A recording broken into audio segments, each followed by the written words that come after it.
తుఫాన్ వెళ్ళిపోయింది. విదారకరమైనటువంటి విజువల్స్. పంటలు నేలమట్టం, రైతు మళ్ళీ నేల కూలిపోయాడు. పంటలు చనిపోయాయి అని రాజకీయాలు కొత్తగా పురుడు పోసుకుంటాయి. ప్రతిసారి గత కొన్ని సంవత్సరాల నుండి పంట చేతికొచ్చేటువంటి సందర్భంలో ఒకే దృశ్యం: రైతు కన్నీరు, రాజకీయ నేతల సందర్శన, ఫోటోలు, తర్వాత మౌనం. రైతు పంటను కోల్పోవడం అంటే భవిష్యత్తును అంధకారంలోకి నెట్టడం. మీరిచ్చే సహాయాలు ఏమో లేదు. ప్రతి రైతు ఎకరాకు 40 నుంచి 60 వేలు ఖర్చు పెట్టి తన ఖర్చు కూడా ప్రకృతి విపత్తికి ఆహుతి అయితే మీరిచ్చే సహాయాలు ఏమోలకి. ఆరుగాలం పడిన కష్టానికి ప్రతిఫలం దేవుడెరుగు. జీవితాన్ని అప్పుల పాలు చేస్తున్న ప్రకృతి. మరి ఈ సందర్భంలో ఆలోచించాల్సినటువంటిది, వాతావరణ మార్పులకు తట్టుకునేటువంటి పంటలు, సాంకేతిక ఆధారిత వ్యవసాయం, విత్తన భద్రత, ఎటువంటి కండిషన్స్ లేనటువంటి పంటల బీమా, గిట్టుబాటు ధర, ఇవి కదా మన రైతన్నకు కావలసినటువంటిది. రైతే రాజు, అన్నదాత అనేటువంటి మంచి మంచి మాటలతో గారడీ చేయటం కాదు.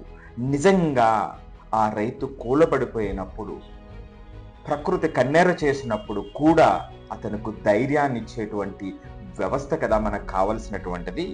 ప్రభుత్వం అయినా ప్రతిపక్షం అయినా రైతు బాధను ఎమోషనల్ స్లోగన్గా వాడటానికి ప్రయత్నించేటువంటి వారిని చెంప పగలగొట్టాల్సినటువంటి అవసరం లేదా? ఉచితాలు రైతు రక్షణ కాదు.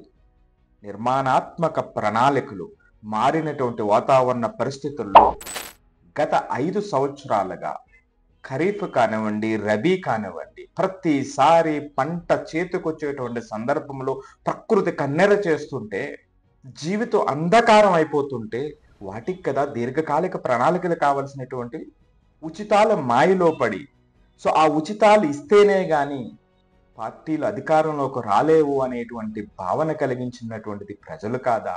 ఆ మాయలో వచ్చిన రూపాయిని నిర్మాణాత్మకంగా ఖర్చు పెట్టలేనటువంటి పరిస్థితుల్లో కుర్చీలో కూర్చున్నటువంటి వాళ్ళు, ప్రభుత్వం ప్రతిపక్షం అనేటువంటి వాళ్ళు కాకుండా రైతు బాధను వారి యొక్క రాజకీయాలు ఉపయోగించుకునేటువంటి పరిస్థితిని తీసుకొచ్చినటువంటిది పార్టీల, ప్రజల, కులాలు, మతాలు, ప్రాంతాలుగా డివైడ్ అయిపోయినటువంటి కార్యకర్తల. మనకు కావలసినటువంటి ఉచితాలు కాదు, ప్రణాళికలు కావాలి. పార్టీలు కాదు, పరిష్కారాలు కావాలి. నాయకులు కాదు, మన ఆలోచన మారాలి. రైతు నిలబడితేనే ఈ రాష్ట్రాలు నిటారుగా నిలబడతాయి. ఆ నిటారుగా నిలబడేటువంటి మార్పు కోసం అందరూ నడుం బిగించాల్సినటువంటి అవసరం ఉంది.